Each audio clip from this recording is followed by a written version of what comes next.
Hey folks, how are y'all doing? Oh, sorry about that, everyone. Oh, there we go. It's a Tuesday morning, Tuesday the 8th. Good. I'm happy to hear that, Ryan. Um, I'm ready to jump right back in, but you know what I'm going to do is I'm going to activate the chat. There we go. That's that. Then the next thing is, um, this morning I was just walking my dogs, and I'm happy that I did because yesterday after class, one of your classmates wanted to talk about these sub shells, and we were working through them, and it's a pretty complicated thing to say the least. Um, just because it's kind of like it's almost as if someone's describing, I don't know, like the mountains to you, and you've never even been on a hill, and you're just like, but how? What? Huh? Why? I don't. Okay, so the land goes up and there's a valley. I don't. It. It's just sort of tough to wrap your mind around. And so, anyway, I bring this up because when I was on my walk with the dogs, I was like, oh, maybe this is an approach or this is an idea that we can use. So I've got a new idea on how we can approach this, and that's going to be good.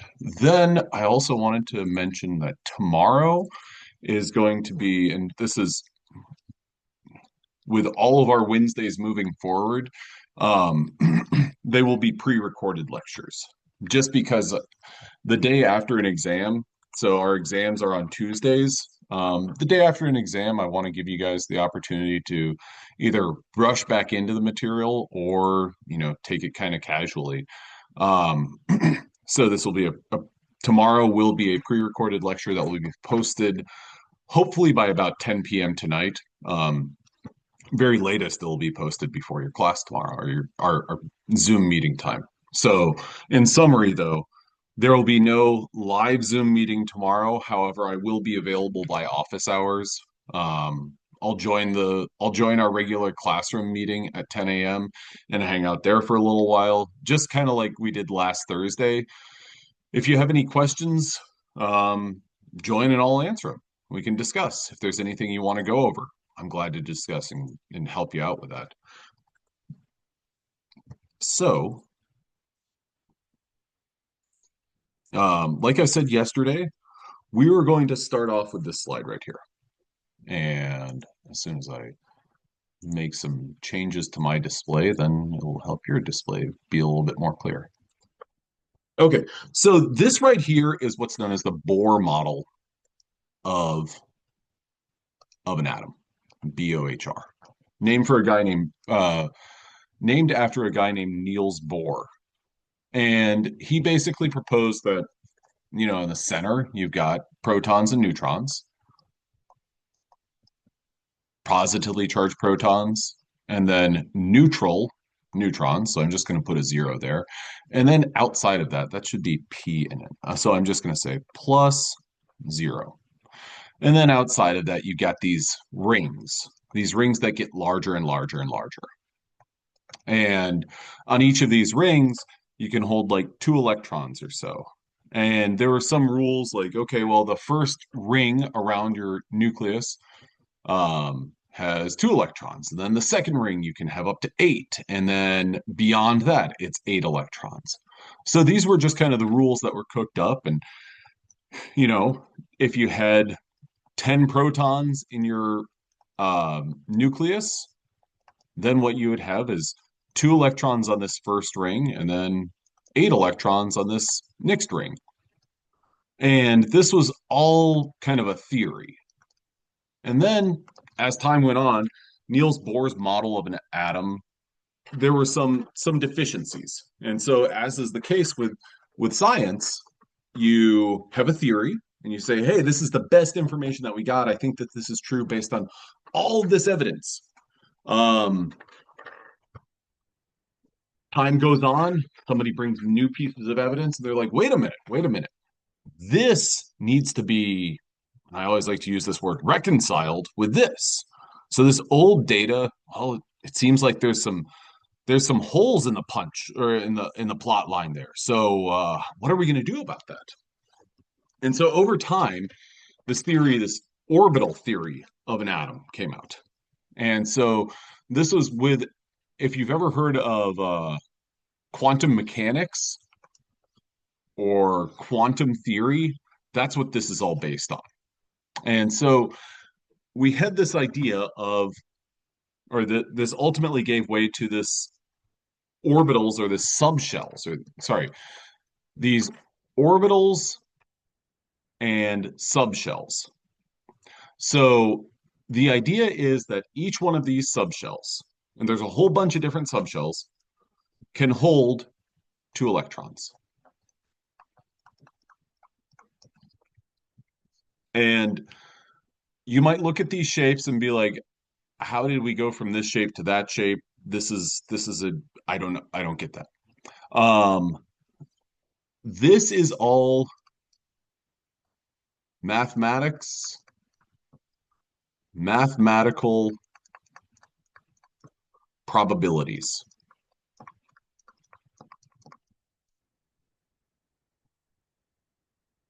So it's almost like mathematicians and chemists work together and they said, okay, well, we want to find out where electrons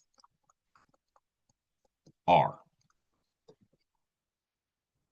And in the interest of kind of keeping this a little bit organized, I'm not going to refer to electrons as the first electron or the second electron. Instead, what I'm going to do is come up with a list. And I'm going to give this list is going to be electron names. And I'm just going to go with people's names. Okay. So what I'm going to do is I'm going to go 1, 2, 3, 4, 5, 6, 7, 8, 9, 10, 11, oh, and 12. Okay, I'm going to give all these are my electrons. The first electron, second electron, third electron, eighth electron, ninth, 10th, 11th, and 12th.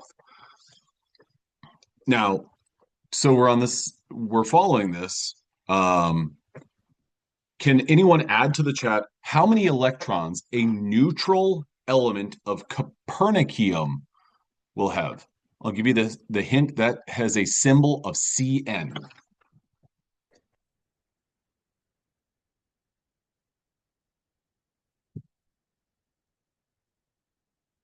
So if it's neutral, how many electrons will Cn, an atom of that, have?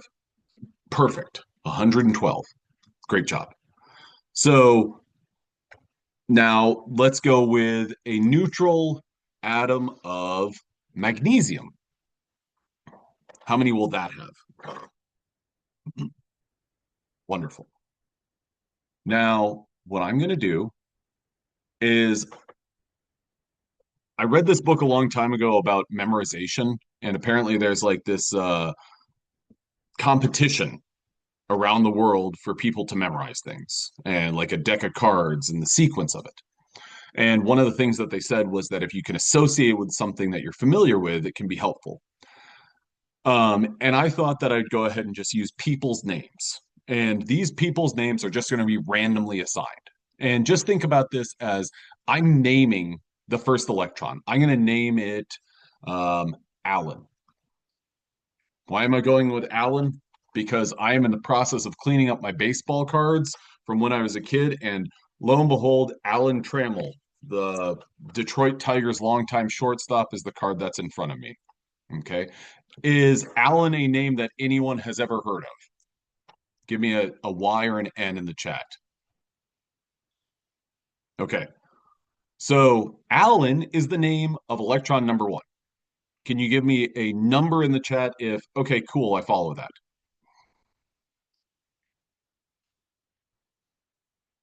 Okay. Now, what I want you to understand is that when we look at the periodic table, where's my mouse? There we are. When we look at the periodic table and we think about an element of hydrogen, hydrogen has in its nucleus, it has a proton, but then it has a first electron. It has an allen. Now, if we go on down to gold, Au, Au also has an allen. So now add to the chat a Y or an N. Does arsenic, As, have an allen?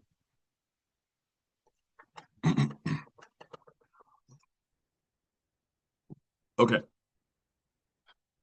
So now I'm going to name the other electrons. And I'm going to go ahead, I'm going to go with Jose, um, Sally, Alex, Kate,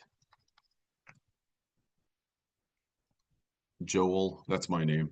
I've also got a Ken Griffey Jr. card, so I'm going to go with Ken. Let's see, what other cards do I have? Jim. I've got, let's see, I've got a Juan Samuel. I've got let's see. Oh, I've used Jose. Um, Jerome Walton, Todd Zeal or Todd, and then last but not least, Tim. Okay. Um, so can anyone add to the chat? Jim is the name of which electron? Add the number. Okay, good. Now, I'm just putting these names out there just kind of as a to visualize this. Now, if Jim is the electron number 8, that's the name of electron number 8. Does carbon, if you're making an atom of carbon, do you need Jim? A Y or an N? No. Okay. What about fluorine? Do you need Jim to help build a fluorine? Yes, you do. We do need Jim because fluorine with a total of 9 electrons needs electron number 8. It does need Jim.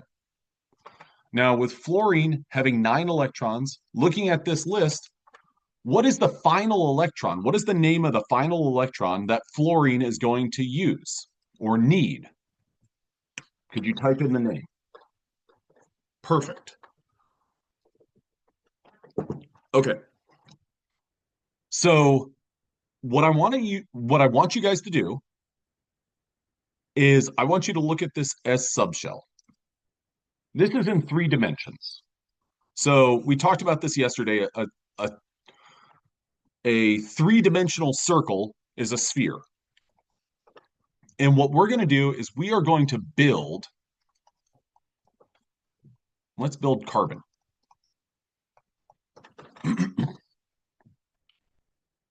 Okay, so when we think about carbon and carbon having 6 electrons,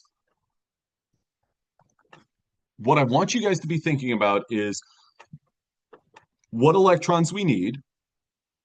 And then the next thing is, where do they reside? Where do they live? Where are they going? Okay. Now, I would say the first 4 electrons, if you can get past how those are organized, you're going to be in pretty good shape. We use something known as electron notation to kind of describe these. Now, we are first going to put electrons into this S subshell. And we're going to put them in the first S subshell. So we're going to call that the 1s subshell. Alan and Jose are going to live together in that 1s subshell. So you can think about this as like a dorm room or something like that. And so what we're going to do is we're going to say The electron configuration for carbon starts with one s2 because Alan and Jose can live in this sphere together. They get along with one another. Sure, they both want to get to the nucleus, but they find like compromises. They work well together. Now, can you give me a Y or an N if you follow that? Okay. Now, the next two electrons, Sally and Alex. Okay, Sally and Alex, they get along, but they don't get along quite as well as Alan and Jose. And as a result, what we need to do is give them an area that's a little bit larger. Now, the shape of this area is still a sphere. So they still live, I'm going to go ahead and box this off. They still live in an S subshell, but they don't live in the 1s subshell because who lives in the 1s subshell? Give me their names.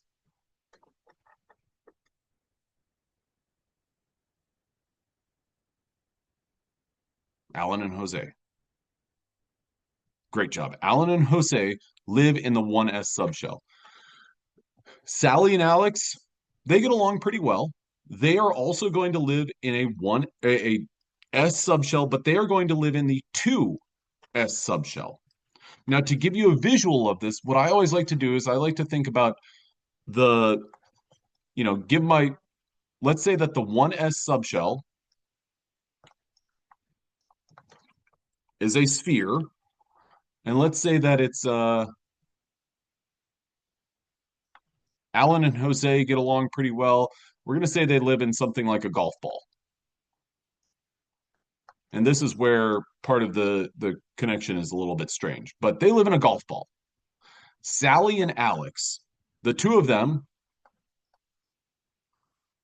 their shape or the place that they live in is spherically shaped. So it's a 2s subshell, but that subshell is, is like a tennis ball. Tell me, comparing the size of a golf ball and a tennis ball, is the size the same? Nope. Which one's larger? Perfect.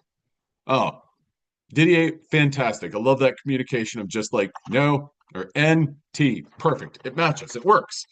So the tennis ball is slightly larger. That's our 2s subshell. And so for building this electron configuration, we're going to say the 1s subshell, that's filled with Alan and Jose. The 2s subshell, the tennis ball, is filled by Sally and Alex.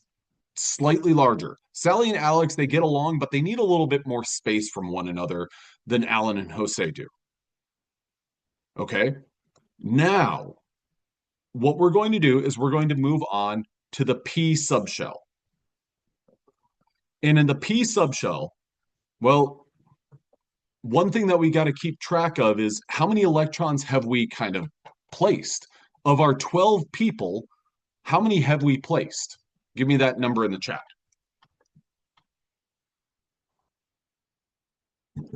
4. How many total do we have to place? And now, since we have 6, because we're trying to place all of the electrons of carbon, and carbon doesn't have 12, carbon only has 6 of them. We've placed 4, so we've got 2 left. So after our 2s subshell, we've got the P subshell. Now, if you look at this P subshell, what I want you to do is I want you to look at, well, answer this. How many different models of the P subshell do we have? 3. Perfect. Now, with these 3 different models of the P subshell, each one of these models can hold 2 electrons. So if we are trying to place our next 2 electrons, what we're going to do is we're going to put one here, then we're going to put one here. Now, the way that that shakes out on the electron configuration is how many electrons are in all of the p subshells put together. That two, perfect. Because when we're talking about carbon, we have a grand total of 6 electrons to work with. I've named 12 possible electrons, but carbon doesn't have 12 electrons. Carbon only has 6 electrons. We've placed 4 already, 2 in the 1s subshell, 2 in the 2s subshell, and then 2 in the what we know as the 2p subshell. And the way that I denote this to complete my electron configuration is I say 2p2. This right here is the electron configuration for an atom of carbon. Can you give me a Y if you follow that, or an N if I don't get that? If you answer Y, that's perfect because I'm going to do another example. We're going to build from here.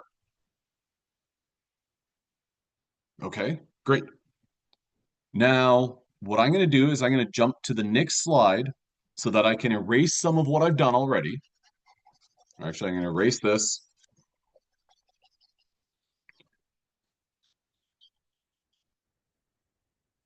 And then I'm going to erase the element, these boxes that I've drawn, and the total number of electrons. We are going to go on to do, let's see. We've got two options, Li or Ne. Which would you prefer that we do? You know what?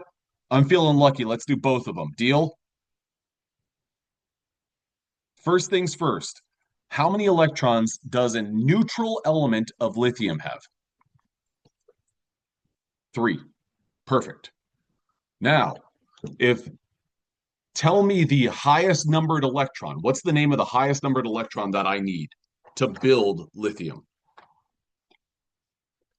Sally. Perfect. Lithium has 3 electrons.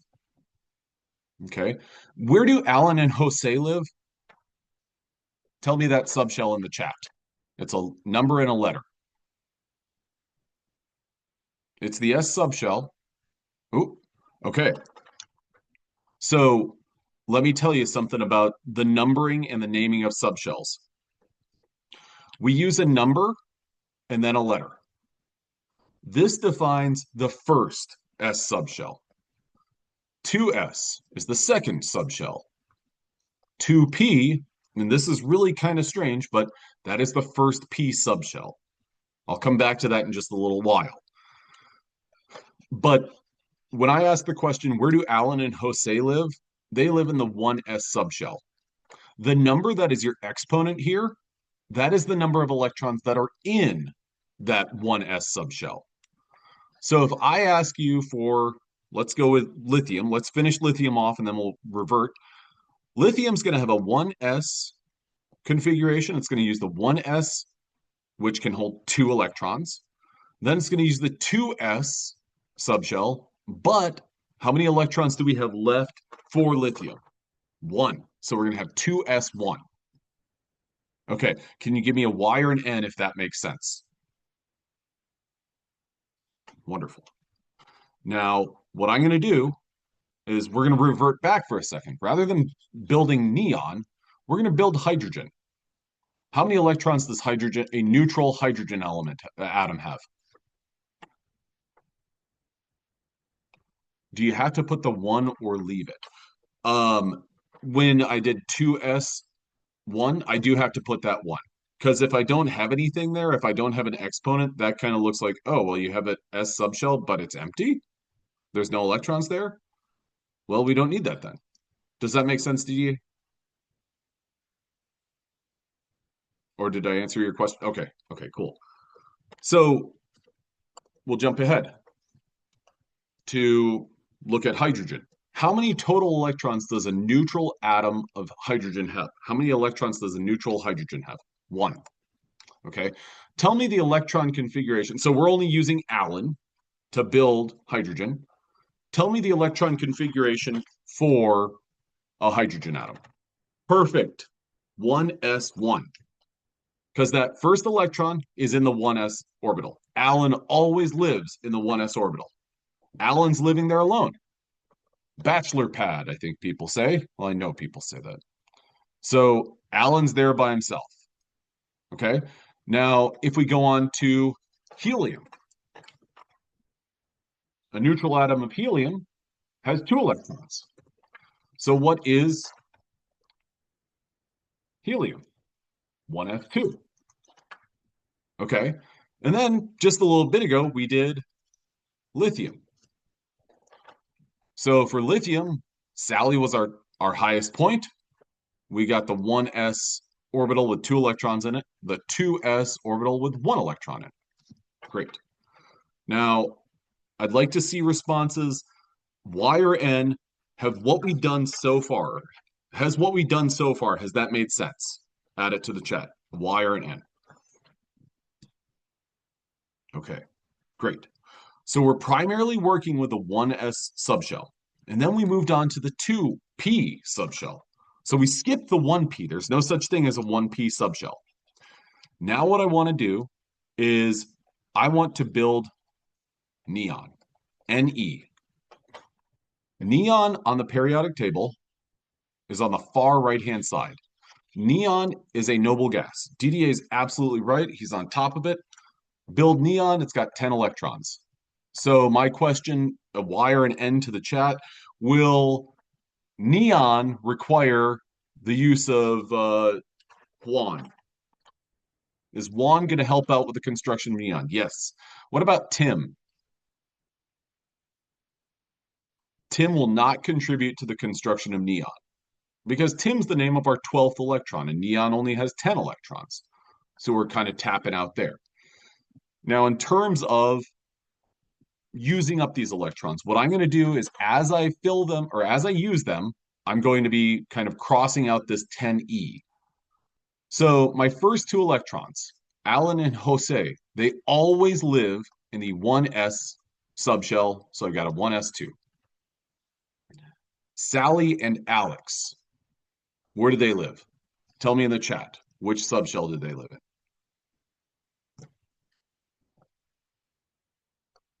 Perfect. 2s, and then Landon, you're absolutely right. We throw the 2 there.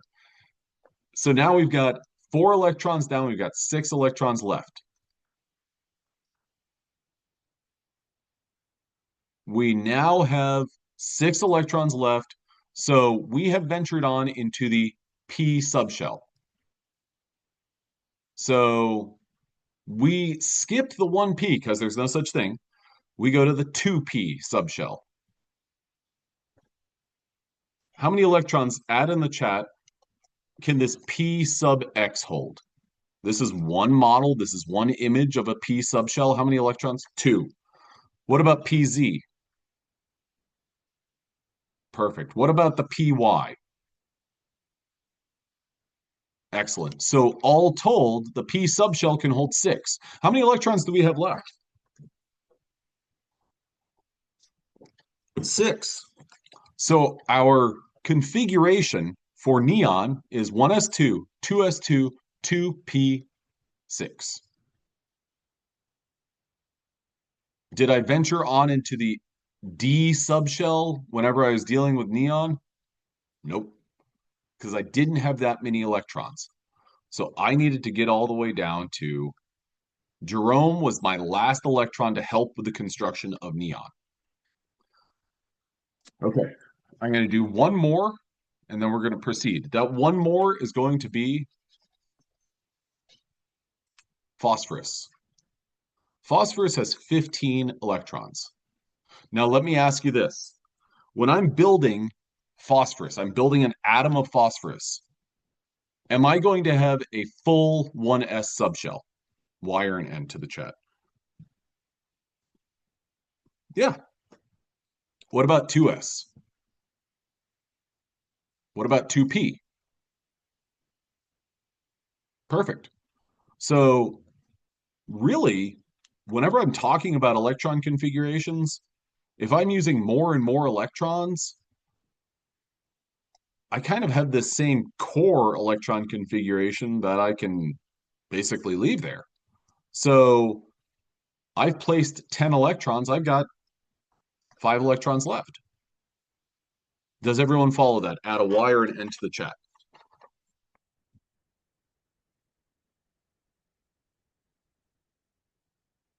Okay. Now, what do I do? Where do I place those next 5 electrons? Those next 5 electrons, and this is where it kind of gets a little bit confusing, is the next place that I'm going to go is Todd and Tim. They get along pretty well, but they're kind of like Sally and Alex.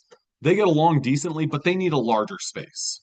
And they get along less well than Sally and Alex. So we're going to throw them into what is known as the 3s subshell. Todd and Tim end up in the 3s subshell. And since there's 2 electrons in there, what are we going to put as our exponent for the S subshell? Because how many electrons can an S subshell hold? It can hold 2. Perfect. Great job. Now, the next place that we're going to go is we're going to go to, after we've filled an S subshell, we're going to go to the P subshell. What's the number that's going to precede P here? So I'm going to write P. What number should I put where that line is? 3. Wonderful. Now, tell me in the chat, how many electrons can a P subshell hold? D8, perfect. So I've got 3p3.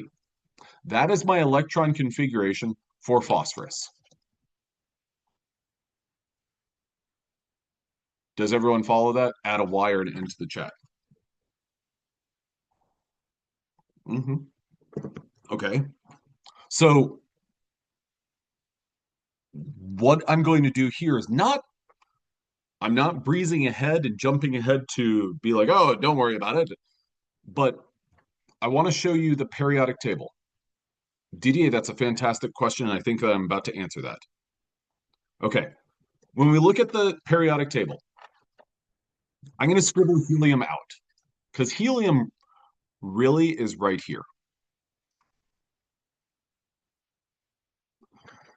So when we look at the organization of the periodic table, people number the rows. Number 1, number 2, number 3, number 4, number 5, 6, and 7. So there are a total of 7 rows on the periodic table. This F block, this fits in right here, and this fits in right here.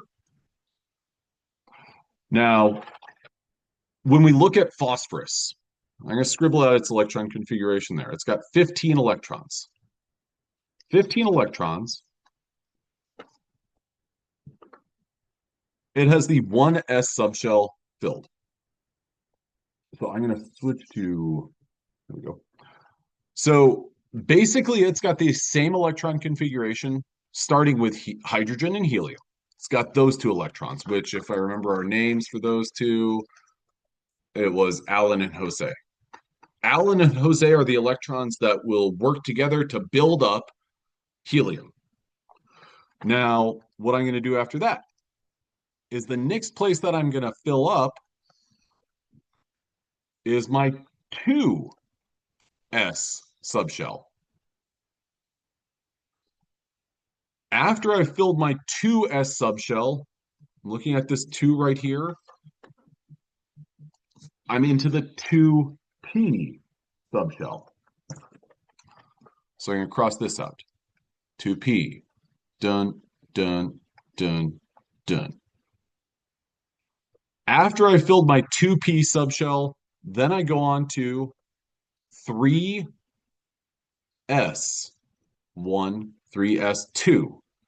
After I filled my 3s, I jump all the way across to go into the p block, where I have 3p1, 3p2, 3p3. So one of the easy ways to do electron configuration, and I'm going to ask questions in just a moment, is to find your element on the periodic table and then answer the question, which block is it in? These blocks are color coded in the middle here. These are known as your transition metals. Your transition metals are in what is known as the D block of the periodic table. These over here on the right-hand side, those are your nonmetals. Those are in the P block. Over here on the far left is your S block, and then at the bottom is your F block. Okay, I've thrown a lot of new information at you by showing you this, but let's work backwards a little bit. Let's say that we want to find the electron configuration. I'm going to stay in the same row as chlorine. Again, I'm going to scribble this out. And I know that you guys have the PowerPoint file, so you can look at that. But what is our electron configuration for chlorine? Let me ask you this. Add an answer Y or an N to the chat. Does chlorine have a full 1s subshell? So does it have a 1s configuration? It does. It's got 2 electrons in there. The next electrons. Well, chlorine has a total of 17. So now I'm down to 15 left. What is the next place that I'm going to put 2 more electrons? It's a number in perfect, landed 2s. Now, before we proceed, I want answers Y or N. Does this make sense as we're constructing chlorine?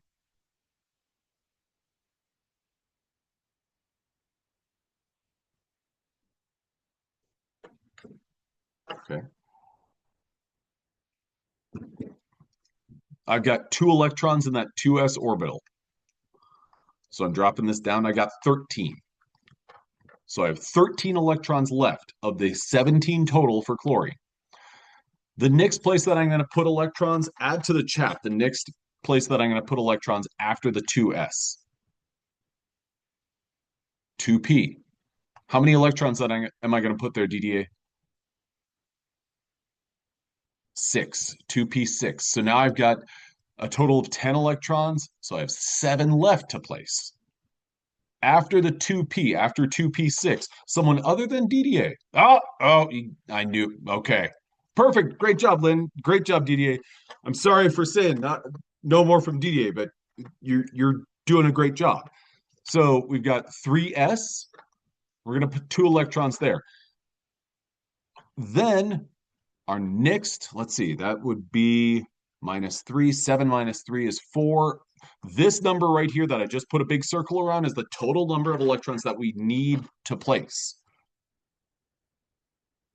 Is my math right? 15, 13, 7. No, my math is wrong. I somehow made 7 minus 2 equal 4, not 5. So I have 5 electrons left. Okay, where are these last 5 electrons going to go? Are they going in S, P, D?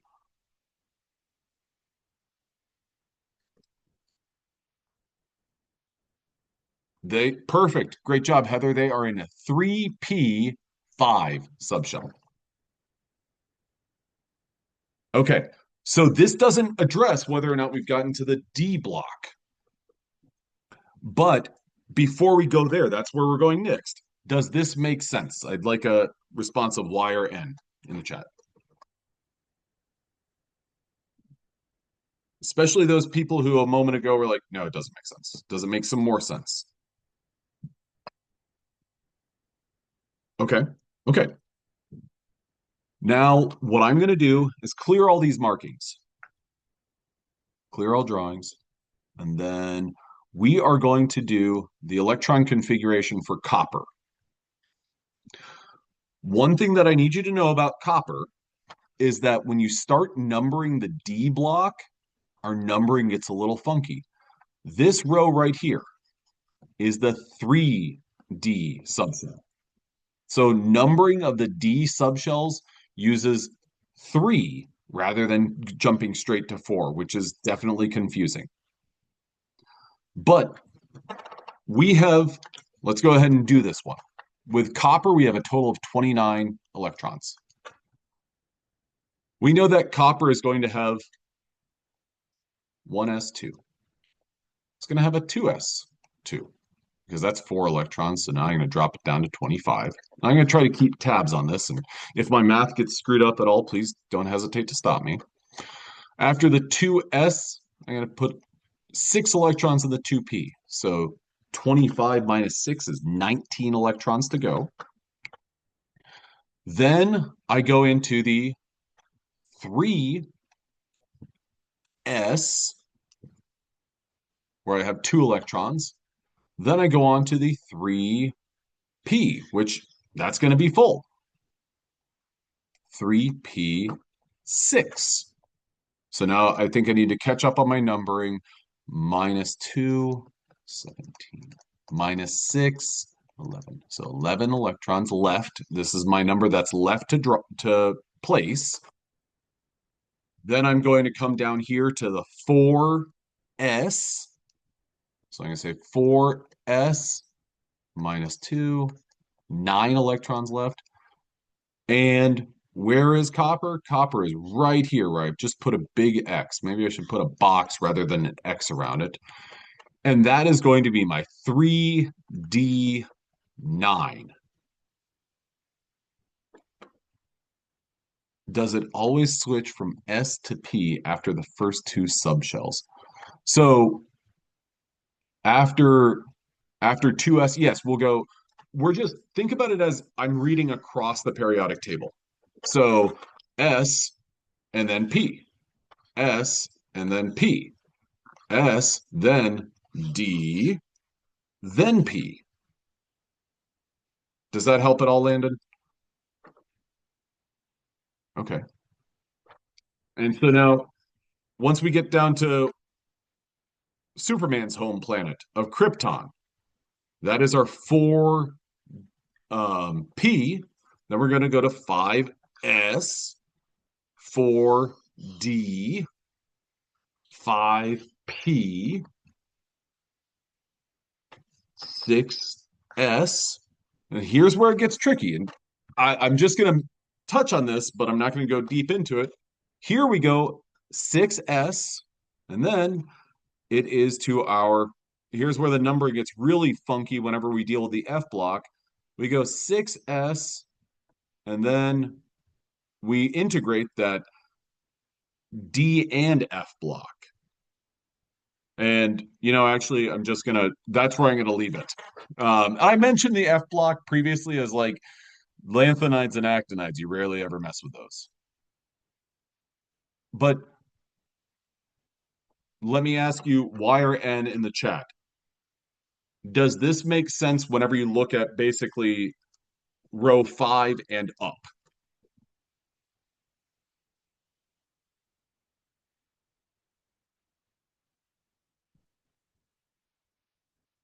I think what's really helpful is to read left to right on the periodic table and try to do something like, okay, I'm placing these electrons, these 2 electrons go together, these 2 electrons go together, these 6 electrons go together. Okay. So we're going to proceed from here. Is everyone good with that? Give me a Y or an N in the chat. An N if you want me to do another example. A Y if no, I'm good. I might need to scrub through this video again. Wonderful. Okay. So what am I? Oh. Clear all drawings. Dun, dun, dun. Here we go. Now, we over here came up with individual names for electrons. You do not have to remember these because I just made them up. What you do need to remember, however, is there are basically 2 terms that are important for electrons. One of those terms is your valence electrons. And more often than not, what I need you to do with respect to that is figure out the number of valence electrons that a given atom has. Now, the easiest way to do that is to look at the periodic table and just number them off. Group 1, on the periodic table. Group 2, this group 13, 14, 15, 16, 17, 18. What I want you to focus on is that highlighted number. That will tell you how many valence electrons that an element has. Now, beryllium, for example, we know that beryllium has a total of 4 electrons. It's got an electron configuration of 1s2, 2s2. Yes, you're going to have a periodic table on the exam. And you guys can, I mentioned this previously, and I will mention it again and again. You guys can have a little note card that you write any notes down on. It's got to be 3 inches by 5 inches, though. And that's true for the folks who are taking their exams at home as well. Or not necessarily at home, online, I'll say. Okay, so beryllium's core electrons are the 1s electrons. Those are the innermost electrons. The outermost electrons are the 2s electrons. So it has 2 valence electrons. It has 4 total, but 2 valence. Now, when we get to something like oxygen has a total of 8 electrons, 6 valence. We can know that because we look at it's in group 16. And if we remember the second digit there, 6 is our indicator of the number of valence electrons. Our noble gases, 18. Neon, for example, has 8 valence electrons. So things that you should be kind of cautious or thoughtful of on this are questions like, how many valence electrons does this atom have? How many total electrons? How many inner electrons does this have?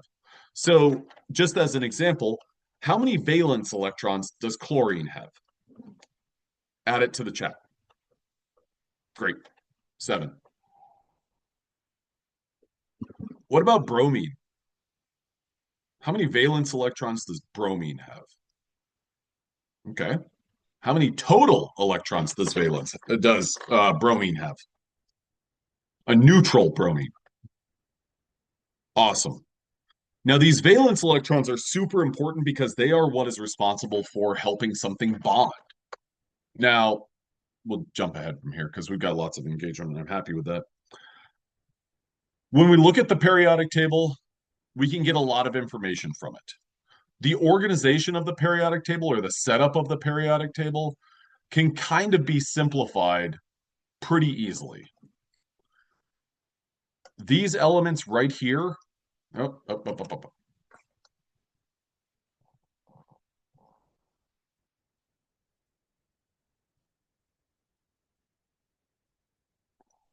these are known as metalloids.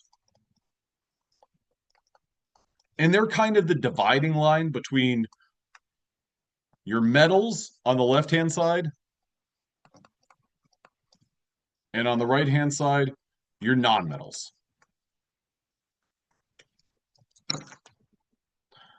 Your metals on the left-hand side, well,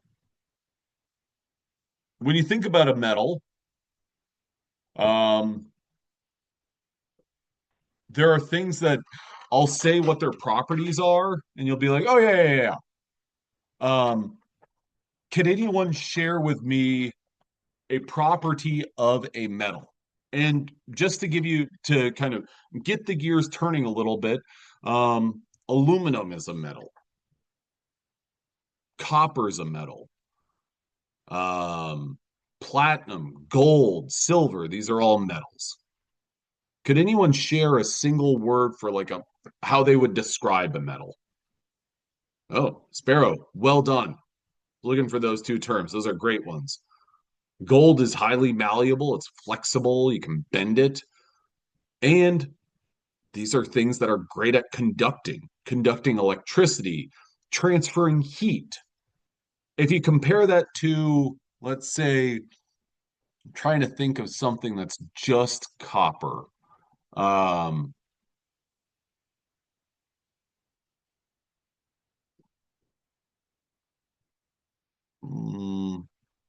Can't think of graphite, for instance, the stuff inside pencils.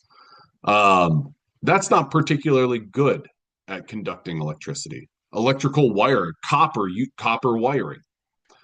Okay, so non-metals by comparison aren't really good at those things. They can't and they don't conduct electricity well. They can't and they don't conduct or transfer heat well, which is kind of a good thing.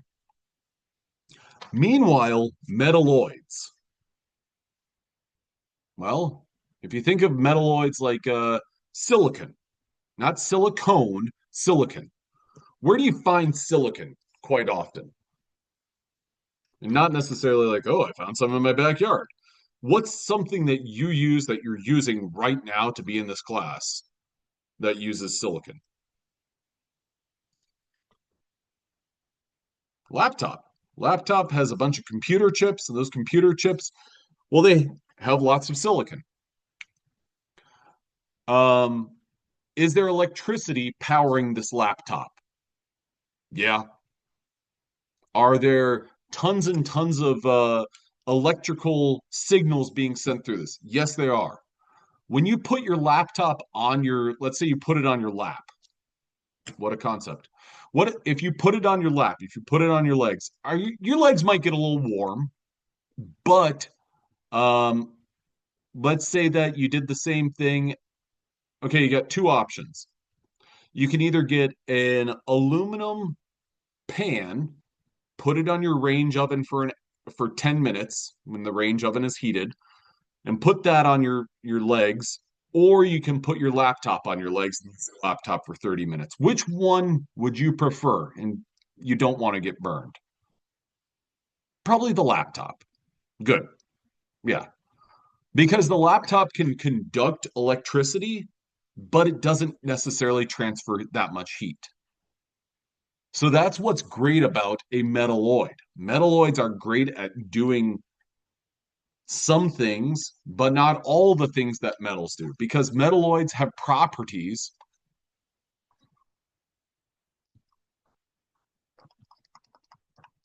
of metals and nonmetals.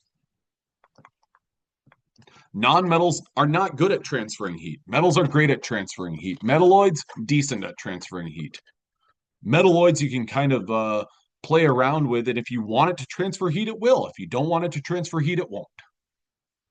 So that's the overall design of our periodic table. On the left-hand side is your metals. Your right-hand side is your nonmetals. In between them are your metalloids.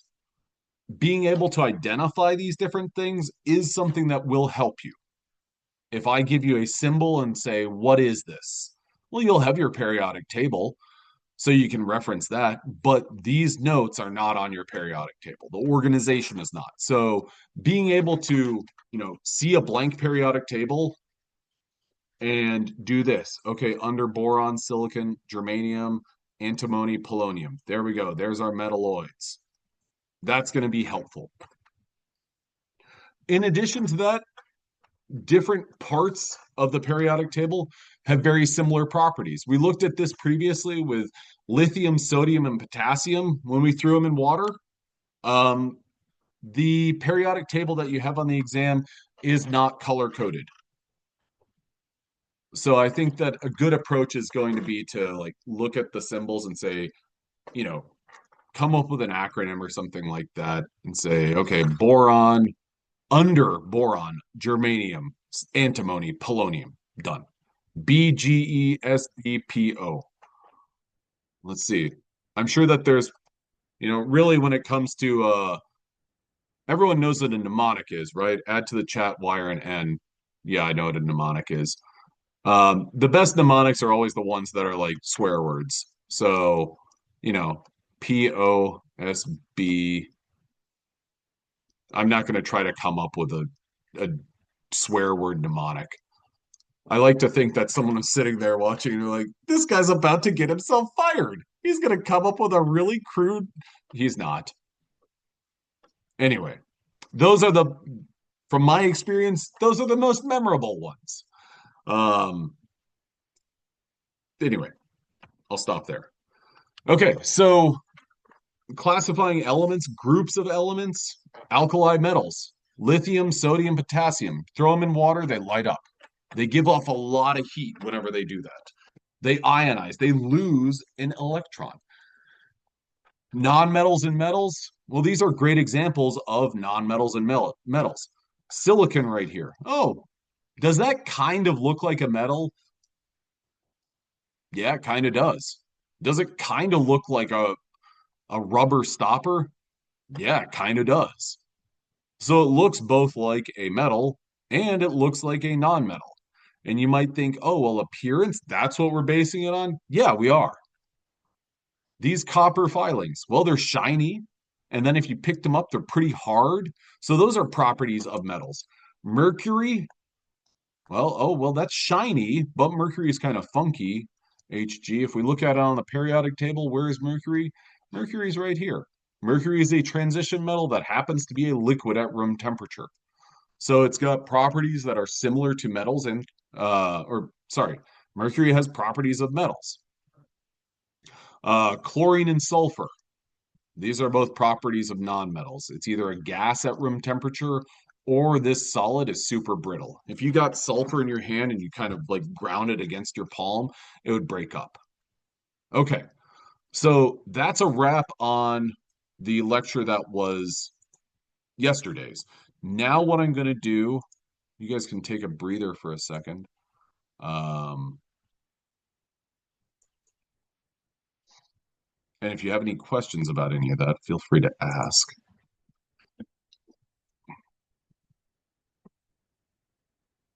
Now, what I'm going to do is this is,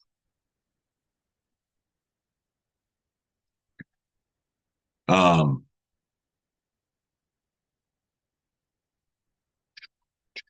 yeah. So the remainder of this is not going to be long at all. This is the day 5 slide deck titled Ions. There's a handful of slides that I removed. We've got a total of 11 slides in this slide deck. Add to the chat if you have ever heard a Y or an N. Have you ever heard of an ion? Great. An ion is similar to an isotope. Tell me which subatomic particle you gain or lose to form an isotope or a different isotope of something.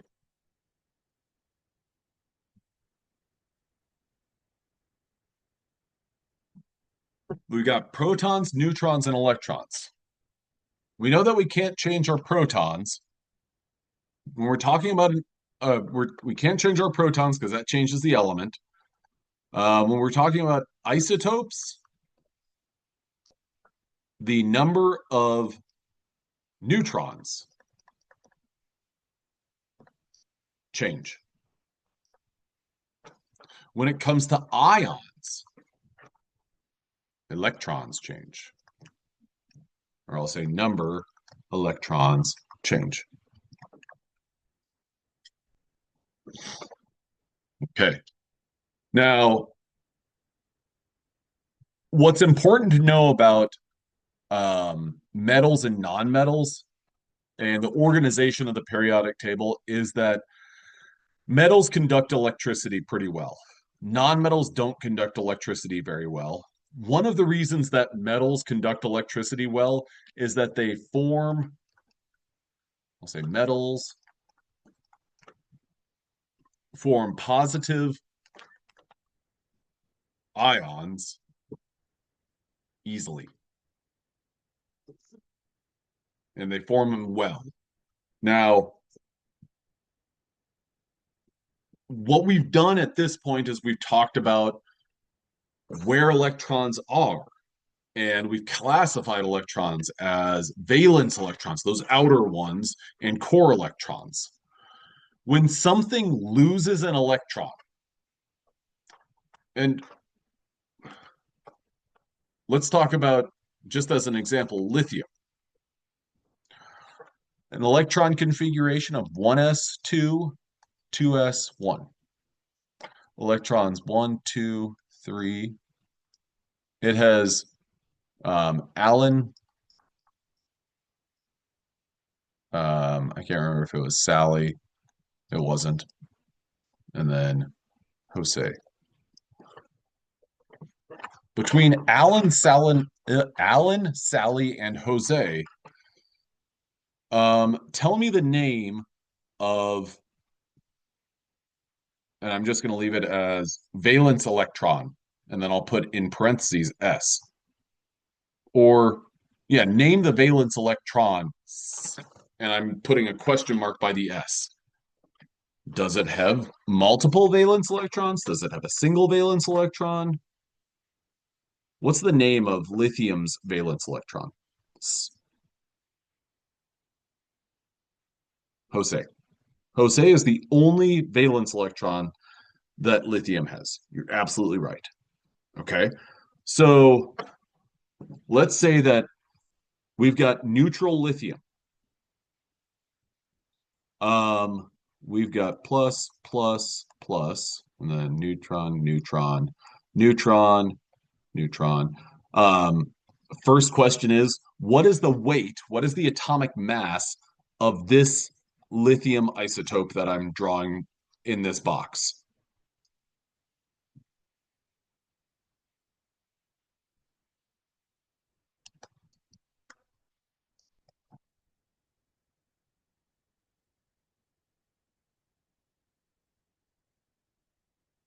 Add to the chat the mass of this lithium isotope. Can you see what the valence electron is based on? Can I personally? Yes. Um, but lithium's my go-to, in part because it's my favorite Nirvana song, or top three.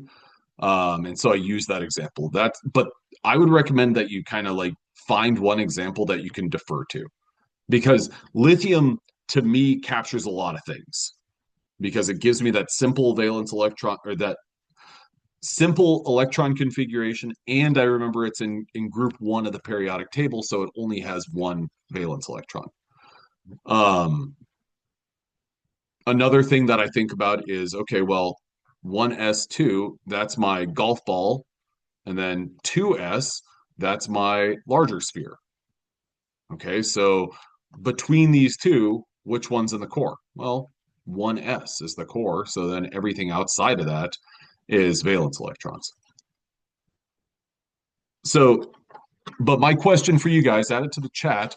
What is the atomic mass of this lithium isotope?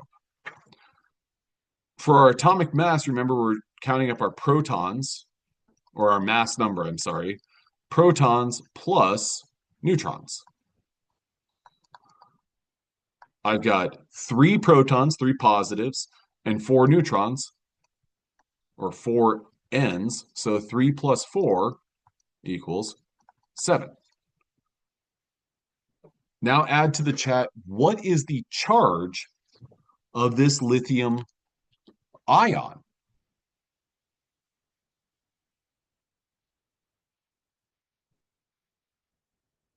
We've got 3 positives. I don't see any negatives there. So if we're keeping track, then we just say plus, plus, plus.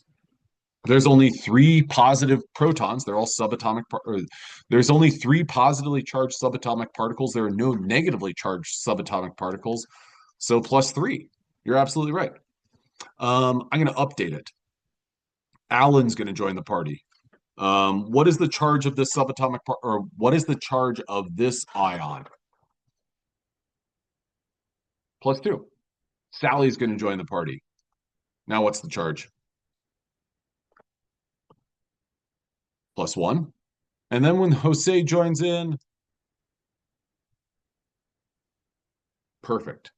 Now, if lithium were to happen to accept another electron, let's call that one Davy.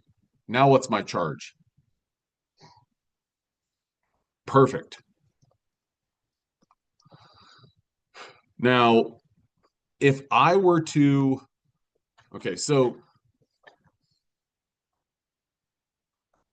Li is an atom. Li plus is an ion. Li minus is an ion.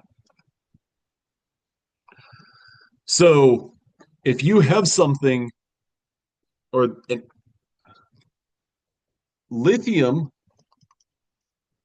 can be both at the same time. It can be an isotope and an ion. And that gets a little bit hairy, but let me show you this. We have plus, plus, plus, 3 protons. That is not going to change for any lithium. Neutron, neutron, neutron, neutron, neutron, neutron. I've got a total of 6 Ns, 6 neutrons, 3 positives. So we're talking about lithium 9.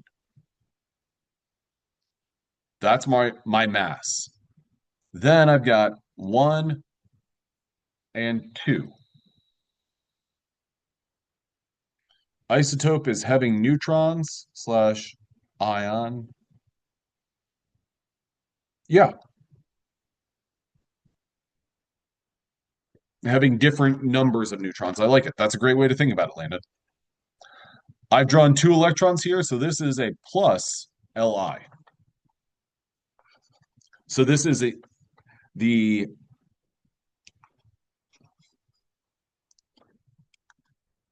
so now my 2 lithiums that I've drawn in these boxes, they're both +1 ions. One of them is the 7 lithium and one of them is the 9. They differ only by that much. They differ only by their number of neutrons. They are both positively charged ions. Can you give me a Y in the chat if you understand that?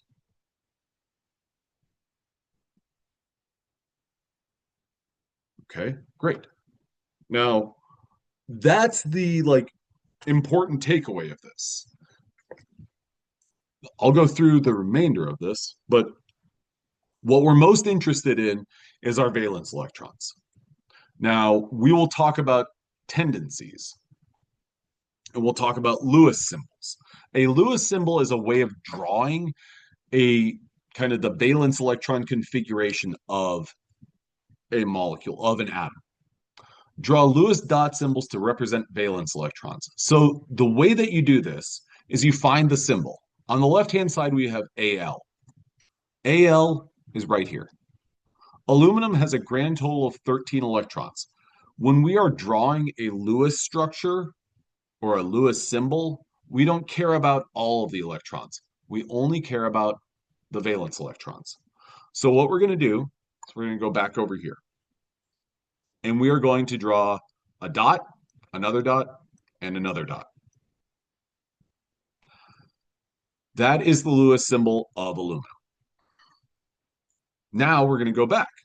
And we're going to say, okay, our other Lewis symbol that we had to draw was phosphorus. Phosphorus has a total of 15 electrons, but we only care about 5 of them. So what we're going to do is, starting at the 12 o'clock position and then moving clockwise, we're going to go 12 o'clock, 3 o'clock, 6 o'clock, 9 o'clock. We have a total of 5 electrons that we need to draw, and we're going to go back to the 12 o'clock position. That is phosphorus. So if we were to look at fluorine, I'll draw it right here. Fluorine, 9 total electrons, but we care about 7 of them. Boom.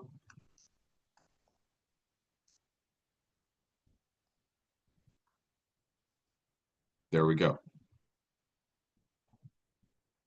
So drawing Lewis symbols, you've got to have the periodic table. That's the best thing that you can do.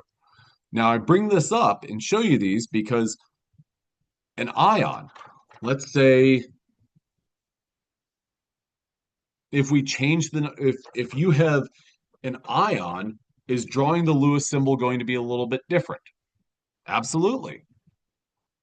So that's why I like to do something like this right here. So then I can say, okay, well, Li plus has 2 electrons.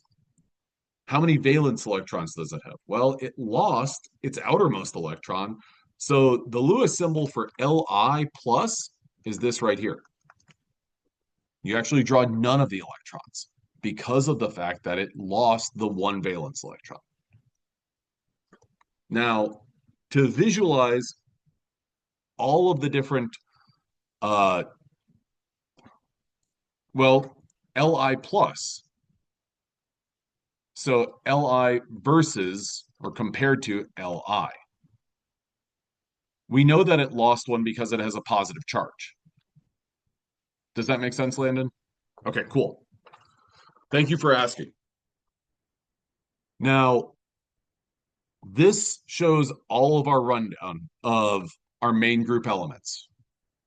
This has our structure starting on the right side, or our dots starting on the right side going to the left. This is not something that I'm going to dock points on or anything like that. So I'm not going to give you which is the correct Lewis symbol for Na. Is it this or this? That's not something that is going to be a question that's asked. So what I want you to take away from this, though, is, well, how many valence electrons does something have, and how many dots does it have around it?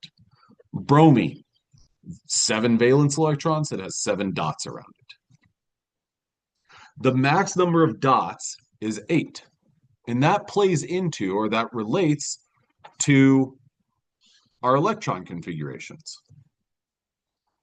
Because if we look at something like neon on the periodic table, it has a full 2s subshell and a full 2p subshell. So it's got 2s2, 2p6. So when people talk about valence electrons, for any atom, they are most interested in those s and p electrons. Does it have a full s orbital? Does it, or subshell? Does it have a full p subshell? Is its p subshell partially filled? Because those s and p subshells are your outermost electron subshells. Now, the rule that we follow whenever it comes to drawing a Lewis structure is known as the octet rule. And the octet rule says atoms will gain, lose, or share electrons until they have 8 valence electrons. So if we think about something like any one of these guys, we've got helium right here as our first exception to that rule. Does helium, He, have 8 valence electrons? It does not. It does not want to get 8 valence electrons. Because what subshell does helium work with? Yeah, it only has that one S subshell. So it's going to fill that up. It's going to put 2 electrons in there and it's going to say, I'm good. I don't need any more. These noble gases are very stable because they don't need to participate in bonding or anything like that. Meanwhile, your nonmetals, the things that are on the right-hand side of the periodic table, these guys right here, those nonmetals and some metalloids, what they are going to do is they are going to gain electrons. They're going to gain electrons so that then they can get to 8 total valence electrons. So if we think about fluorine, this fluorine that I have circled right here, that is the neutral fluorine. So it has an equal number of protons, electrons. Does it have 8 electrons surrounding it, though? Or another way of saying it, does it have a full 2p? It's got a 2s2, but a 2p5. So it doesn't have a full 2p orbital. It doesn't have the same electron configuration in neon. So what's it going to want to do? It's going to want to gain an electron. Whenever fluorine gains an electron, and it looks like this. It's got 8 electrons around it. Add a Y or an N. Does it have an equal number of protons and electrons? Does this right here? No, it does not. What does it have more? Protons or electrons? Electrons. So if it has more electrons, what is the charge? And you don't have to worry about the magnitude, but is it positive or negative? It's negative. You're absolutely right. So when we talk about fluorine, this specific fluorine that I've got that I just wrote out and I just underlined, really it looks like this because it picked up an electron and therefore it has an extra electron, so it has a negative charge. So fluorine's tendency, chlorines, bromines, and iodines, all of their tendencies are to pick up an electron and form a -1 charge. How many electrons does oxygen want to pick up?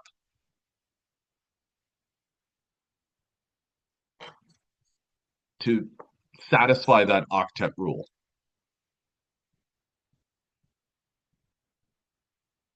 2. 2, perfect, Carly. That's awesome. Okay, now with picking up 2 extra electrons, tell me what the charge of that oxygen ion is. Perfect. It's 2 negative. So these elements all right here, they form, their kind of tendency is to form -2 ions.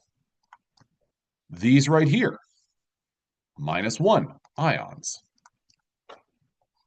These right here, -3 ions. These, if anything, they would form -4 ions. But then we're kind of moving into this far left side of the periodic table. Okay. What these metals, what they prefer to do is they like to lose electrons. So if we talk about rubidium, rubidium has basically 2 options. It can gain 7 valence electrons and get to xenon, or the same electron configuration as xenon, or it can lose 1, gain 7. Rubidium can gain 7 for Xe, or it can lose 1 for Kr. And whenever I say 4, I mean it's either gaining this many or losing this many to have the same electron configuration as that. So when rubidium loses 1 electron to gain the same to have the same electron configuration as krypton, what do you think's easier, to gain 7 electrons or lose 1? Perfect. It's easier to lose 1. And when rubidium loses that 1, what is the charge of rubidium?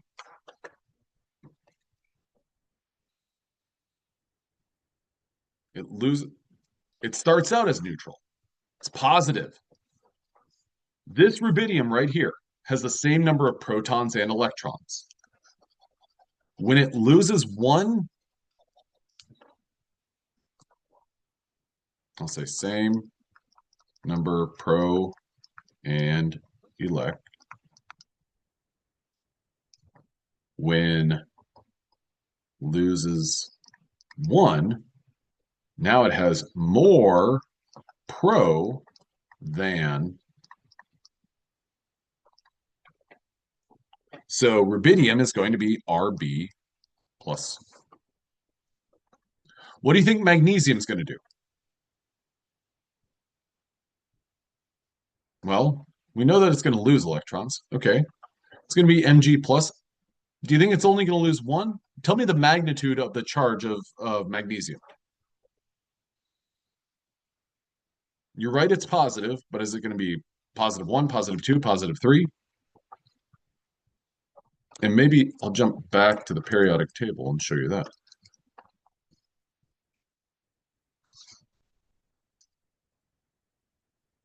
plus 2.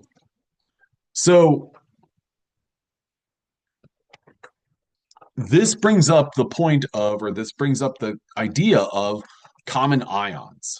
And I want to bring you over to that. This slide right here just shows the what you can expect to happen. Sodium loses an electron, chlorine loves to gain an electron. And that's why they form a happy family of sodium chloride, table salt. Now,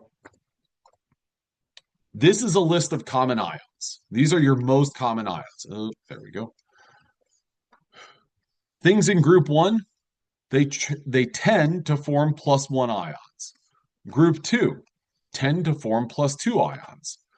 Group 7 tends to form -1 ions. And this is always confusing because, wait a minute, it's minus? Yes. Think about what did it gain? Fluorine, this F minus, picked up, or to become F picked up 1 negatively charged electron. Chlorine did the same thing to become Cl minus. Can you give me a Y or an N in the chat if that makes sense? Okay. So let's take magnesium, for instance. Magnesium, and we'll use magnesium as a model. And if people are feeling good about that, then I think that's the last slide for the day. But if you want me to do another example, I'll do another example. Okay, magnesium has 12 electrons. I'm going to do it right here. This is magnesium. This is a neutral magnesium atom. I'm not going to draw the nucleus, but I want you to know that the nucleus has 12 protons. It also has, it doesn't have our weight there. It has 12 protons and 12 electrons. Now, magnesium metal isn't super stable because what it likes to do is it likes to get a full octet. Now, the electron configuration for magnesium is 1s2, 2s2, 2p6, and then 3s2. Now, whenever we think about the periodic table right here, and we think about things that are stable on the periodic table, what I want you to think about are these things right here, because they have full, specifically like neon, argon, krypton, xenon, radon. These are all noble gases. They have filled or full s and p orbitals. So you could kind of think about it as every element on the periodic table wants to gain or lose electrons or share electrons to have 8 electrons around, or 8 valence electrons. When we look at magnesium, look at the row that it's on or the group that it's in the periodic table, it's in group 2.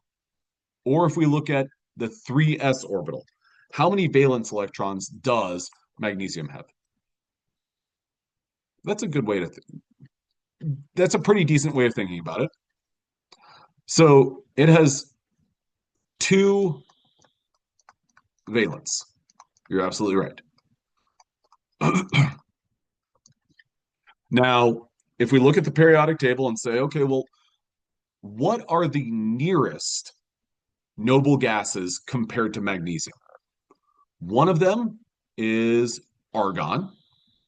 And then another one is to kind of go backwards and to say neon. Whenever I say nearest, let's think about the numbers of electrons. Neon has 10 electrons. 8 valence.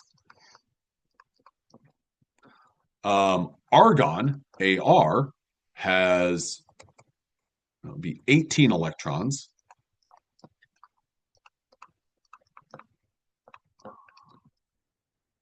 8 valence. Magnesium has 2 valence electrons, 12 total. I'll add this detail over here, total.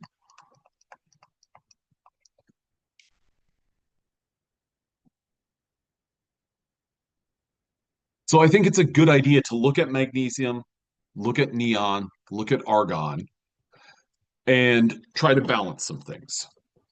First of all, they both have 8 valence electrons. Second of all, if we look at the total number of electrons, magnesium has 6 electrons. And if it were to gain 6 electrons, then it would have the same number of total and same number of valence electrons as argon. Can you give me a Y or an N if you follow me there? Okay, so magnesium gain, it has 12 total electrons. So if it gains 6, it would get to 18. If it gains 6, it would get to 18 valence electrons. Now, I'm going to draw my model for magnesium. Here's my 2 1s electrons. Here's my 2 2s electrons. Then, no, never mind. It gets hairy there. Okay. So when you think about the electron configuration of neon, neon with its 10 total electrons has the following electron configuration. Tell me a Y or an N if you agree or follow me on this. 1s2, 2s2, 2p6. Give me a Y if you follow that. And if you don't. Okay, now argon, Ar, has the following electron configuration. 1s2, 2s2, 2p6, 3s2, 3p6. Give me a Y if you follow that, or an N if you don't. Okay, so magnesium here. Magnesium can gain or lose electrons. The question we're asking is, what is easier, basically? Now, these 3s electrons are the 2 valence electrons that magnesium has. And if magnesium lost those 2 3s electrons, add a Y to the chat or an N, would it have the same electron configuration as neon?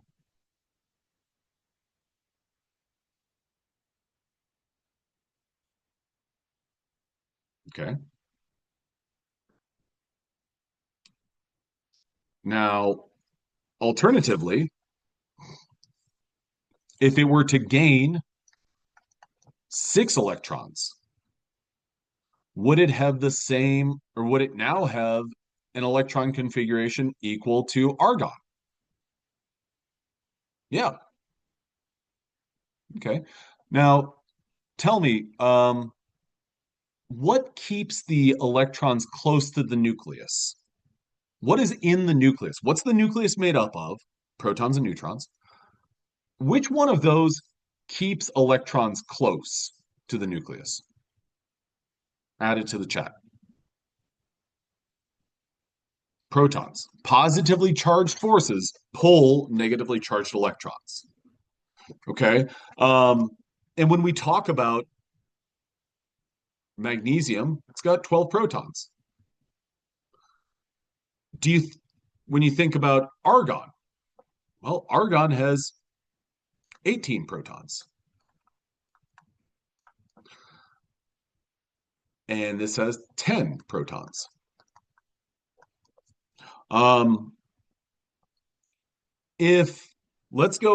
Let's say that magnesium gained 6 3p electrons. it now has the electron configuration of argon. Great. How many protons does magnesium have? This magnesium, this new magnesium that we made that gains 6 electrons. How many protons does it have? And let me rephrase that. Has the right, it's 12. It still has 12.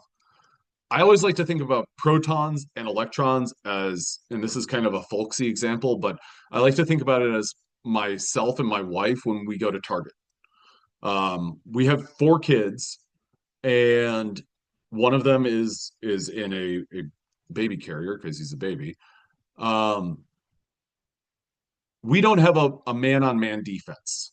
So when we go to Target, how easy is it to contain all 4 kids? It's not super easy. How easy is it if I only took 2 of my kids, or if I alone took one of my kids? That one kid is going to stay close to me. So in this magnesium atom, that's 12 parents with 18 electrons. I'll tell you, those 18 electrons are going to laugh at those 12 parents because you're not going to have a 1-to-1 ratio. So what do you think that these electrons, or some of these electrons, are going to do? They're gone. They don't have a force that keeps them close. Now, does that make sense? Add a y or an n to that ratio.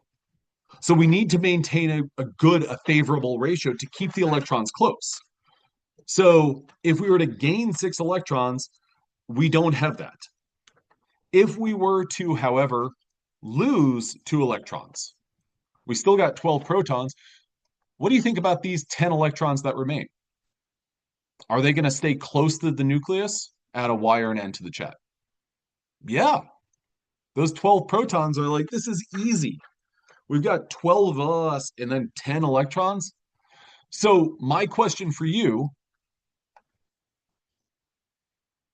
which noble gas which electron configuration is more favorable for magnesium to attain? A or B? Yes, perfect.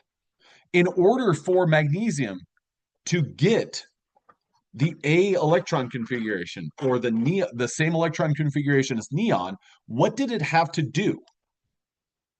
What did magnesium do in order to get there? Lose what? How many? It lost 2 electrons. And if we've got 12 positive charges, and now we only have 10 negatively charged electrons, what is our overall charge of magnesium? +2. That's it. Perfect. So when we look at something like this right here, calcium. Well, calcium lost 2 valence electrons. It lost its 2, that would be 2 4s valence electrons, or 2 4s electrons. If we think about oxygen, what is oxygen going to do? It's going to gain 2 electrons, which is how we get a 2- charge. Okay, that's where all of these common ions are coming from. So in the event that you are presented with a question that asks about a common ion, look at the periodic table and say, okay, well, if it's on the left-hand side, more than likely it's going to lose. And then if it's on the right-hand side, it's going to gain.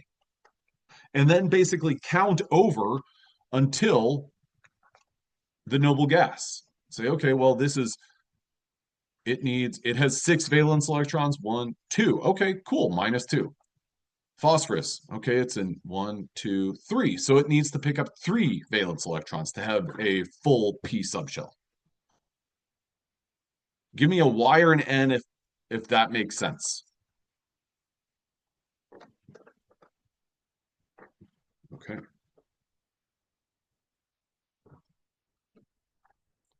Okay, so this is where I'm going to stop. I'm going to stop the recording. And I'm going to say I hope you guys have a wonderful day. The lecture for tomorrow will be pre-recorded, will be posted tonight, hopefully by 10 p.m., but no later than tomorrow at like 9 or so. Um, I'll jump on to our classroom meeting at 10 a.m. But that will be like a question and answer session. Um, if you have questions, if you want to get caught up, or if you watch the lecture for tomorrow and you say, "Hey, you mentioned this, but I need another example." That's what I'm going to do at 10 a.m. tomorrow. I'm going to stop. I've stopped the share and I'm going to stop the recording.